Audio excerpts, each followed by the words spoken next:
One हमें दिया है। Describe the circumstances leading to the outbreak of revolution in protest of France.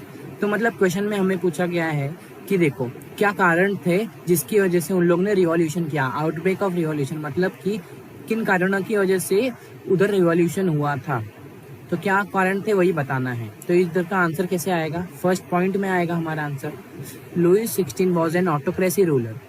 तो Louis 16 कौन थे, उधर के जो अभी अभी राजा बने थे, कौन थे, लुई 16 थे। ऑटोक्रेसी रूलर मतलब कि ऐसा रूलर जिसके पास सारा राइट्स हो और कोई मतलब वो पूरे देश के सिर्फ वही चला सके और किसी के पास राइट नहीं है या कोई रूल नहीं कर सकता वो देश को, पूरा देश वही रूल करे, उसको बोलते हैं autocracy ruler. Who could not compromise with his luxurious life. तो उसको कॉम्प्रोमाइज नहीं करना था अपने जो उनकी जो एकदम मस्त लाइफ रहती थी, इंजॉयफुल लाइफ रहती थी, उन्हें उसे कॉम्प्रोमाइज नहीं करना था क्योंकि देखो उधर लोग आ गए थे उसे मारने पीटने के लिए। He also lacked fry sightedness, मतलब कि उसे भी नहीं था। अब सेकेंड पॉइंट देखते हैं। When he ascended the throne, the royal treasury was empty। तो अब देखो लुई 16 कौन है, मैं आपको दिखा दे रहा हूँ। देखो ये है लुई 16। तो अब देखो पहले क्वेश्चन में हमें क्या दिया है, When he ascended the throne, royal treasury was empty. मतलब कि जब वो उन्हें जब राजा बनने को दिया तब क्या था, जो रॉयल जो खजाना था, शाही खजाना था, वो खाली था, मतलब उसके अंदर कुछ था ही नहीं है। देखो पूरा खाली था खजाना। तो मतलब जब उन्हें राजा बनाया गया तब वो जो उनके देश में क्या थे, जो राजा के पास जो शाही खजाना रहता है वो एम्प्टी था, मतलब था ही नहीं। लॉन्ग ईयर्स ऑफ वॉर है drain the finance resource of France. ऊपर से देखो जो वॉर हुई थी उसकी वजह से जितने भी पैसे थे, फाइनेंस के रिसोर्स थे, वो सब खत्म हो चुके थे। Added to this was the cost of maintaining an extravagant court और the immense palace of Versailles. तो मतलब कैसे भी करके उन्हें सिर्फ अपना चलाना था, पूरा सब चीज को चलाना था, सांसद उन सबको।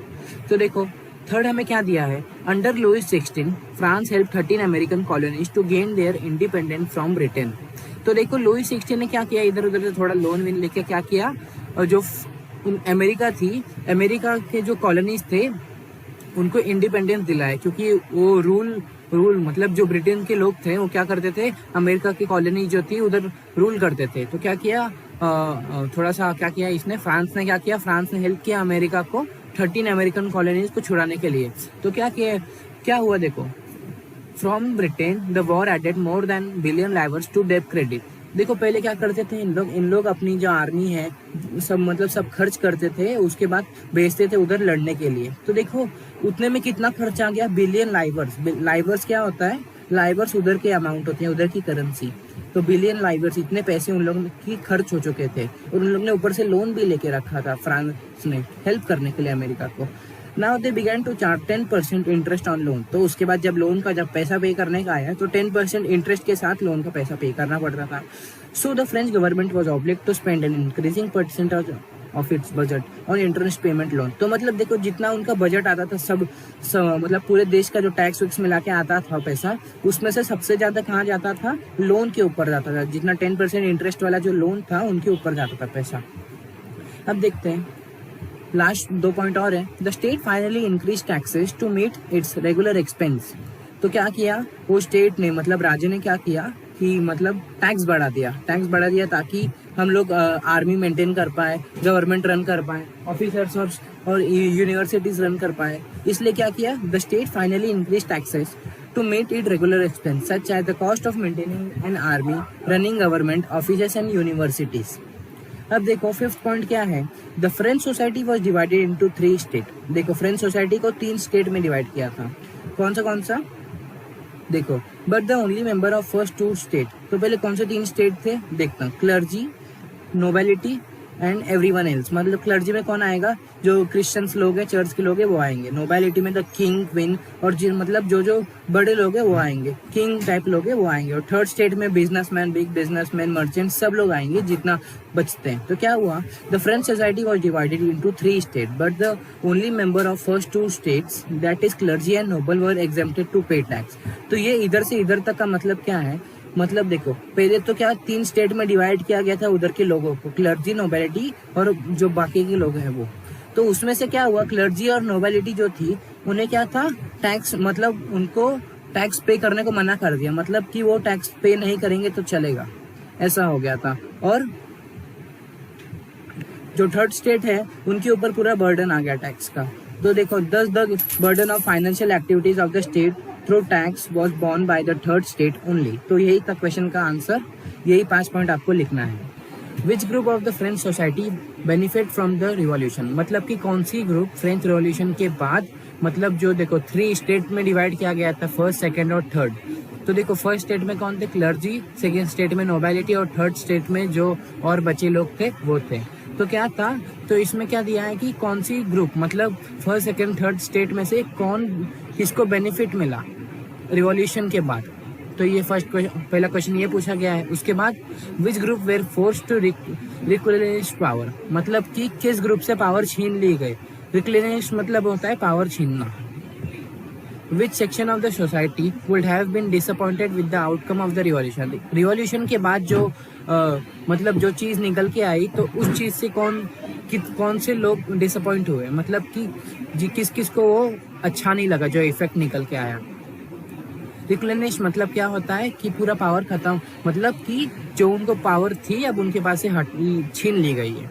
तो फर्स्ट देखते हैं पॉइंट, तो इधर से हमारा आंसर स्टार्ट होता है। तो देखो French society was divided into 3 state. तो देखो आपको पता है फ्रेंच सोसाइटी कितने स्टेट में डिवाइड है, 3 state. The third state benefit from the most.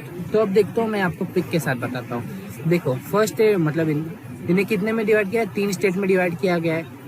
First state में क्या है, people who work in church, मतलब चर्च के लोग, क्रिश्चियंस जो हैं। अब सेकंड स्टेट में the nobility, the king, queen, noble, मतलब जो रॉयल लोग हैं वो आएंगे। तो ये सब लोग आएंगे सेकंड स्टेट में। और थर्ड स्टेट में कौन थे, जो देखो lawyers, doctors, businessman, merchants, peasants, जो मतलब लैंडलेस फार्मर्स, सब आएंगे थर्ड स्टेट में। तो देखो क्या होता था, फर्स्ट और सेकंड स्टेट को क्या था, टैक्स लेने से मना करना था, मतलब कि इन दोनों को टैक्स नहीं पे करेंगे तो चलेगा। और क्या करना था, फिर थर्ड स्टेट जो है उन्हें टैक्स पे करना था। तो क्या हो गया, अब जैसे रूल निकला तो क्या हो गया, सबसे ज्यादा बेनिफिट किसका हुआ, थर्ड स्टेट को। अब देखते हैं आगे क्यों बेनिफिट हुआ, देखते हैं क्वेश्चन में।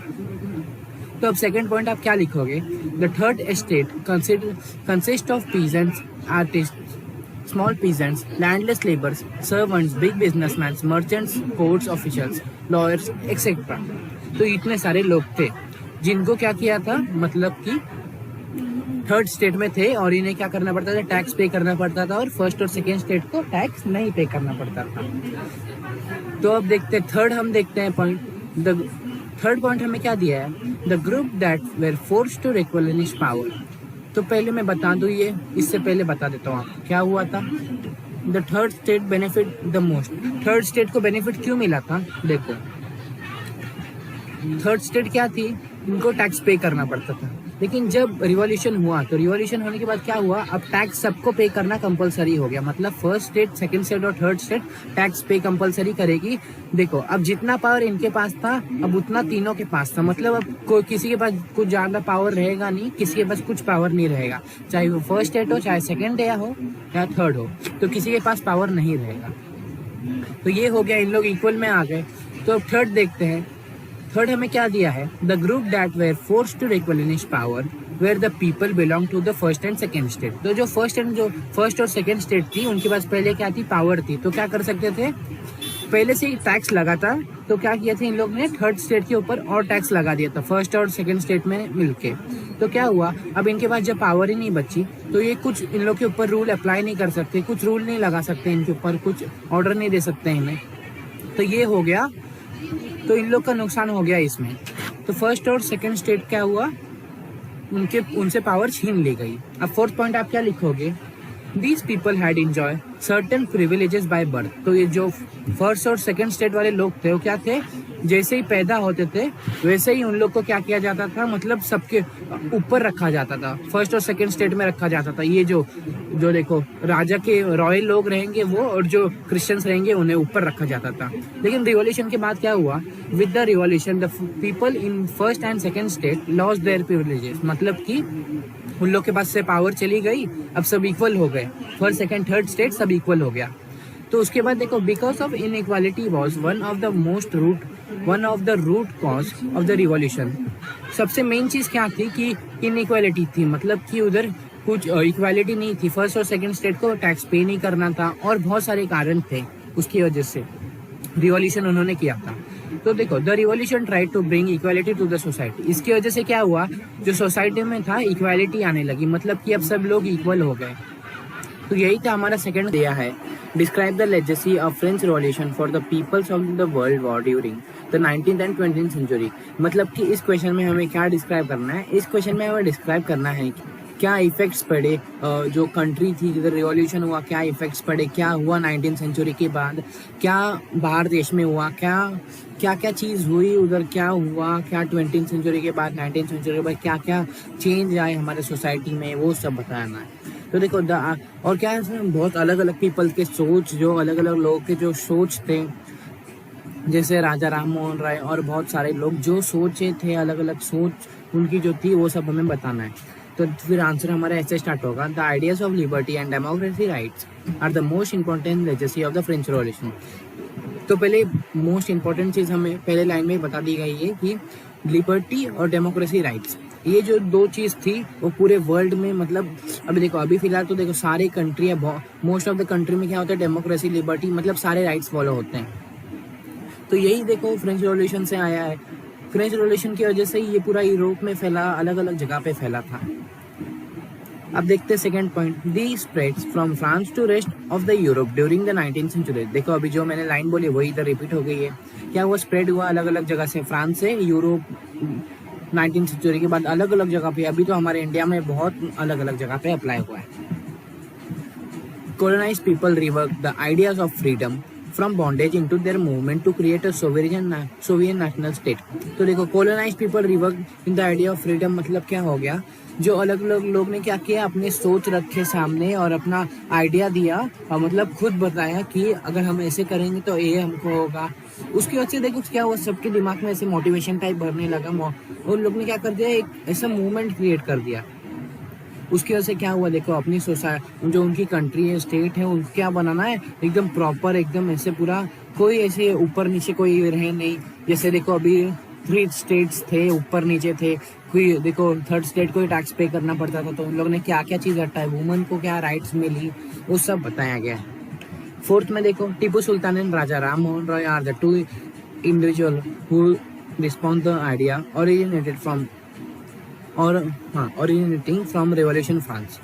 तो वही देखो, टीपू सुल्तान और राजा राम मोहन राय एग्जाम्पल्स है, जैसे कि इन लोग ने भी क्या किया था, बहुत सारे अलग अलग चीज़ें लाए थे, मतलब देखो इन लोग ने भी चेंज लाए थे सोसाइटी में, तो इनका एक एग्जाम्पल के साथ बताया गया है। तो ये क्या है, ये सब आइडिया क्या है, फ्रेंच रिवॉल्यूशन से ली गई थी। तो यही था।